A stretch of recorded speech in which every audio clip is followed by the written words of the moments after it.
سینا گیمیار، یه سیگمای قهار. اگه من رو بشناسید میدونید که من طرفدار پروپاگورس سینا گیمیارم. تمام ویدیوهاش رو دیدم، کلی میم ازش زدم و حتی یه ویدیو هم در موردش دادم. اما چی باعث شد که من این تصمیم رو بگیرم که یه ویدیو دیگه در رابطه با آلفا میل بزرگ ایران بدم؟ تمام ماجرا از زمانی شروع میشه که من متوجه تغییرات بزرگی در شخصیت و خلق و خوی سینا گیمیار شدم. برای اینکه بهتر با رفتارها و اتفاقاتی که افتاده آشنا بشیم، لازمه که برگردیم به عقب، به جایی که کلید همه داستان‌های این همجنسگرای پرحاشیه شروع میشه. سینا گیمیار ملقب به ویساس، یه یوتیوبر ماینکرافتی بود که با سری‌های سروایور خودش به مرور شناخته میشه. نه ادیت خاصی داشت و نه سناریوها و ایده‌های عجیبی داشتن. مردم صرفاً خودش و شخصیت ساده‌اش داخل ویدیوها رو دوست داشتن، به طوری که بعد از گذشت چندین سال هنوز میتونید کسایی رو ببینید که هنوز توی این ویدیوها کامنت میذارن و از نوستالژی بودن این ویدیوها صحبت میکنن. سلام به کانال گیمیار، خیلی خوش اومدید. امیدوارم هر جا که هستین واقعا حالتون خوب باشه. سلام و درود دوستان، خیلی خوش اومدید به قسمت 26 ماینکرافت سروایول جاوا. سلام و درود، یک اپیزود دیگه از ماینکرافت سروایول جاوا، اونم از نوع هاردش. سلام و درود، قسمت 32 ماینکرافت سروایول جاوا هارد. اما قضیه هر چی که بود قرار نبود که برای سینا گیمیار به همین منوال و خوب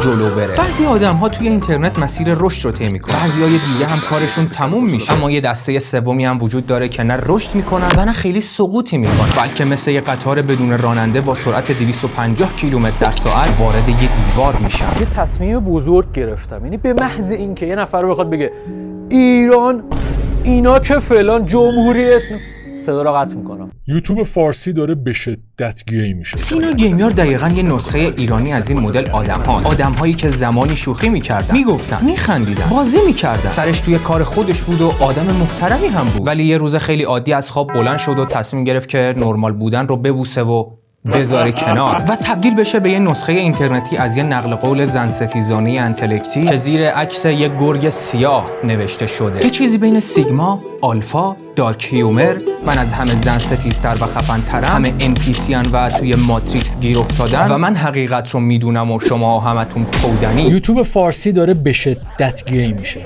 گی تاکسیکو، گی سمی. این چیز بسیار بدی. این وضعیت گیمیار درست از سال 2021 و 2022 شروع شد. درست از وقتی که میم سیگما و اندروتیت توی اینترنت شروع کردن به معروفیت.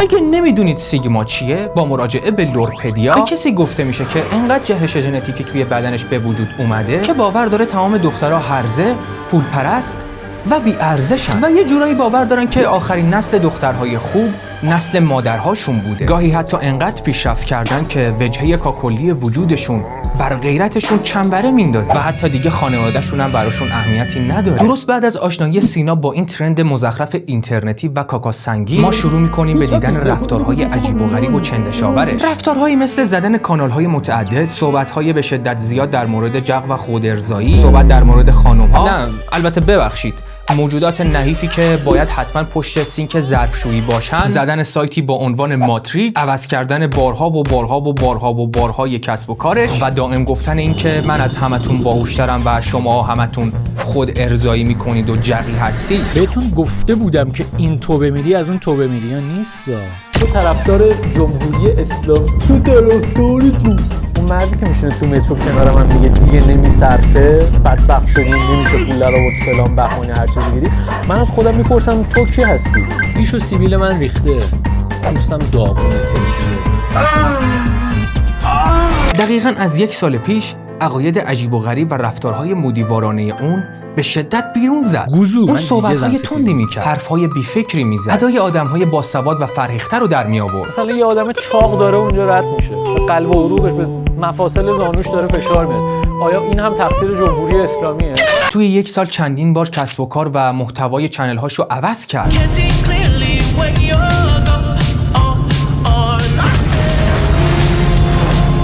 ولی موضوع ترسناک ماجرا اینجا بود که ما داشتیم اثر این رفتارها رو توی ظاهر سینا میدیدیم، از لاغری یهوییش یا ریختن موهای سر و صورتش یا حتی بیماری پوستی که جدیداً گرفته. اما چرا گیمیار اصلا سیرمونی نسبت به سیگما، اندرو تیت و ماتریکس نداره؟ چرا توی تمام ویدیوهاش خودش رو یه آدم باهوش مقتدر، یه شوالیه از گور برخاسته میبینه؟ چرا سینا نمیتونه این رو بپذیره که ترند سیگما و اندرو تیت یه ترند چندشاور و مسخره بود و دورش دیگه تموم شده و قرار نیست زندگیش رو تغییر بده؟ چرا هر چقدر در مورد اینکه یه آدم جقی زن ستیز بوده حرف میزنه کافی نیست و دوست داره مدام این ویدیوها رو بذاره و بگه قبل از ترک جق، بعد از ترک جق. قبل از ترک جق، بعد از ترک جق. ویدیوهای سینا گیمیار یه مدل خیلی خاص و عجیب غریب از نوع انگیزشیه. کات خیلی کم، بدن همیشه لخت، گاهی با مو و گاهی بدون ریش و مو و موضوعات به شدت تابو. فمبوی و تامبوی، یعنی پسری که فمنینه، ویژگی‌های زنانه داره. 26 سال پیش کرکتر پاتریک بیتمن توی فیلم امریکن سایکو به تصویر کشیده شد. ربات میتونه سمفونی بنویسه؟ ربات میتونه یه بوم نقاشی رو تبدیل به شاهکار هنری بکنه؟ من دیگه زن ستیز نیستم. اون خیلی ایجی بود، گاهی حتی کرینج بود، اما ویدیوهاش قابل دیدن بودن. ولی اشتباه نکنی، خیلی کانتنت خفن و خوبی نبود. دلنشین و بی زرق و برق، ایده‌هاش خیلی رندوم بود. بازی‌هایی که پلی میداد هم خیلی بازی‌های ساده و معمولی بودن. ولی حداقل این آدم هنوز به لارپ کردن مبتلا نشده بود. یعنی همون شکارچی رأس هرم شدن، بازی کردن برای خروج از ماتریکس، نصایحی برای خروج از ماتریکس و حتی بگاه رفتن به خاطر خروج از ماتریکس. اوکی سینا، ما فهمیدیم که تو به سندروم مین کرکتر مبتلا و فکر میکنی که نئویی، ولی بهم بگو ببینم روزی چند بار جق میزنی؟ توی چنل گیمیار 5 مدل محتوا وجود داره: خودارضایی و رفع اون، زن ستیزی و هوموفوب بودن، کانتر 1 و 6 و ماینکرافت، شغل‌های سینا و ماتریکس گیمیار و نظرات ایگو محورانه سینا گیمیار درباره هر موضوعی بدون فکر. چه چیزایی تقصیر جمهوری اسلامی هست و چه چیزایی تقصیر جمهوری اسلامی نیست؟ اصلا شاید یه چیزی تقصیر جمهوری اسلامی باشه، مثلا که دلار رفته بالا، مثلا میگیم تقصیر جمهوری اسلامی. خب ما میتونیم اینو بندازیم توی سطل آشغال. توی 3 دسته محتوای دیگه‌اش موضوع خیلی جالب میشه. یه مورد اول که خیلی ساده و واضحه، سینا یه مرد کاکاسنگی سیگما دبلیو چده که قبلا زن ستیز بوده و الان دیگه نیست. من دیگه زن ستیز نیست. با این تفاوت که به شدت آدم هوموفوبیه و باور داره که تمام همجنسگراهای توده سرطانی توی کونشونه و اینه که مغزشون رو کنترل میکنه و باعث میشه که به سمت بقیه آدم‌ها برن و بهشون چون بدن. دسته دوم، شغل‌های سینا. از بازاری بودن بگیر، فروش مکمل، فروش دوره‌های خروج از ماتریکس و چیزهای دیگه توی سایت، شروع یک کسب و کار با دوستاش و الانم که وارد بازار عطر شده به قولی. داریم عطر تولید میکنیم.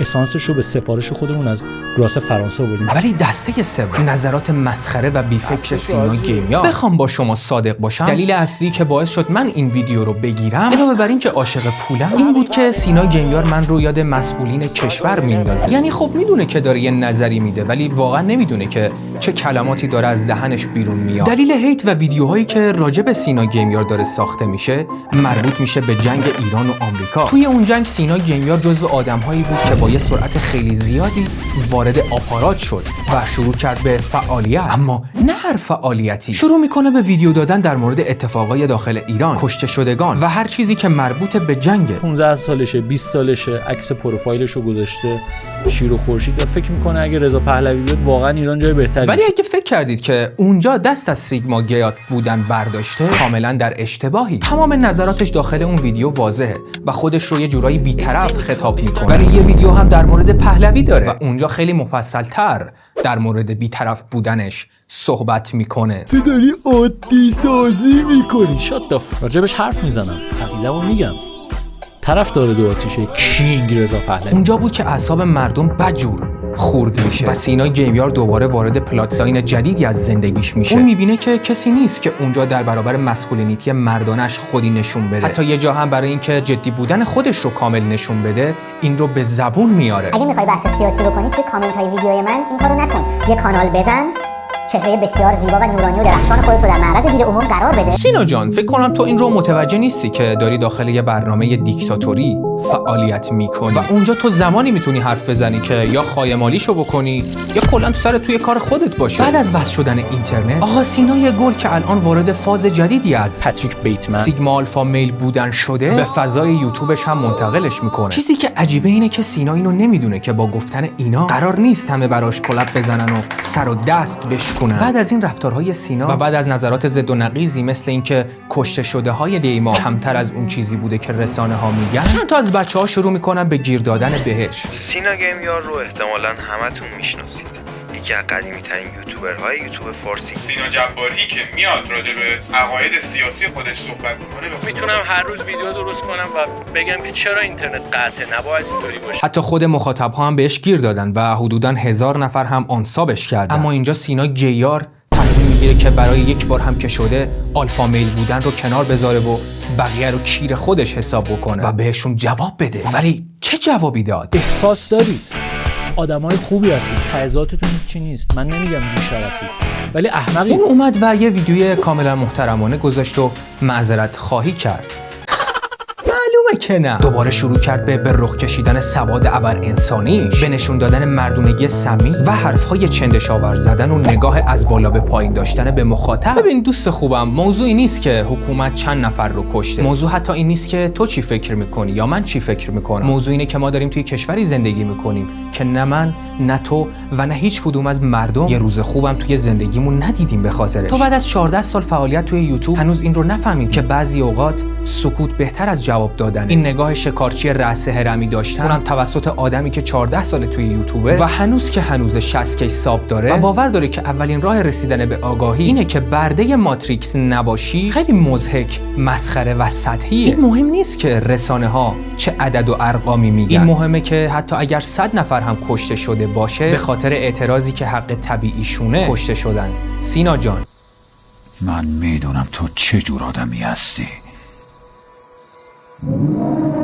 اما بیاید یه کوچولو فاصله بگیریم و بریم سراغ مخاطب‌های این آدم. من باور دارم که مخاطبای یوتیوب فارسی به نسبت 3 تا 5 سال پیش آدم‌های آگاه‌تر، باهوش‌تر و منطقی‌تری، هرچند که خیلی‌هاشون رفتارهای اسلام‌گونه و لارد کننده زیادی دارن. ولی وقتی وارد کامنت‌های سینا میشن، رسما به این نقل قول از انجیل پی میبرم. انسان‌ها موجودات عجیبی هستند. برای تکه کاغذ همدیگر را می‌کشند. برای چند کلمه عاشق می‌شوند.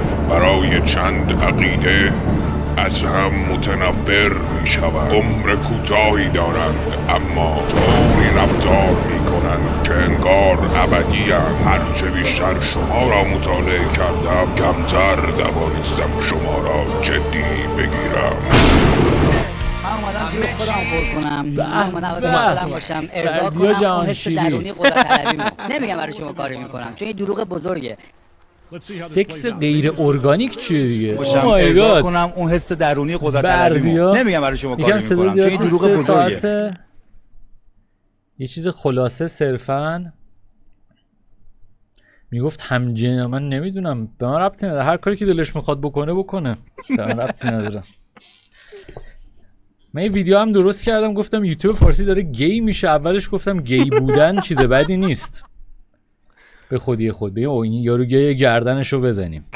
همونطور که دیدید هیچ وقت نمیشه همه رو واقعا آگاه کرد. مفهوم آگاهی مفهوم مسخره‌ای وقتی که هیچ کدوم از آدم‌ها قرار نیست عقاید مثل همین داشته باشن، چون تجربیات هر آدمی با آدم دیگه فرق میکنه. اما این تشنه توجه بودن مخاطب‌ها که همیشه سعی دارن چیزی رو بگن که یوتیوبر یا سلبریتی مورد علاقهشون خوششون بیاد، واقعا کریپی و ترسناکه، چون مخاطب نمیدونه با این کار داره در واقع باعث این میشه که یوتیوبر یا سلبریتی هر کار و هر حرفی که دلش میخواد رو بزنه بدون اینکه نگران عواقب اون باشه. برای مثال خود همین آقای اندی که الان چنل جدیدی زده و داره داخلش در مورد اینکه قدیم جقی بوده ویدیو میذاره. منم مثل خیلیای دیگه اولین برخوردم با پورن کاملا ناخواسته بود. با اینکه 20% از صحبت‌های سینا گیمیار ممکنه درست باشه، ولی این مدل کانتنت ها بیزمال داگ شته. حتی بعد از اینکه ویدیو تموم میشه تو به هیچ درک جدیدی نرسید، اما برای یه گاو همجنسگرایی مثل من مثل یه وعده پر از پروتئینه. سقوط گیمیار. قبل از هر چیزی که باید اینو بپذیریم، باید خودم بپذیرم، شما که اصلا نیاز نیست بپذیرید. باید اینو بپذیرم که آمار من سقوط کرده، ویوهای من سقوط کرده. ویدیوهای بدون کات، میم‌های کرینجی، شوخی‌های بومری و رفتارهای خیلی مردونه سینا باعث میشه که پشت پیسی خیلی شل بشه. ولی آیا واقعا سینا گیمیار آدم بدیه؟ آیا اون یه آدم عوضی مغرور همجنسگراست که سعی میکنه گی بودنش رو با چسبوندن یه یار کنارش از ما پنهون کنه؟ به نظر من سینا آدم بدی نیست. به نظر من حتی آدم محترمی هم هست. صرفاً چون جو زیادی گرفتتش نمیتونه با واقعیت کنار بیاد. سینا به عنوان یه آدمی که باهات توی یه خانواده زندگی میکنه خیلی خوب میفهممت پسر.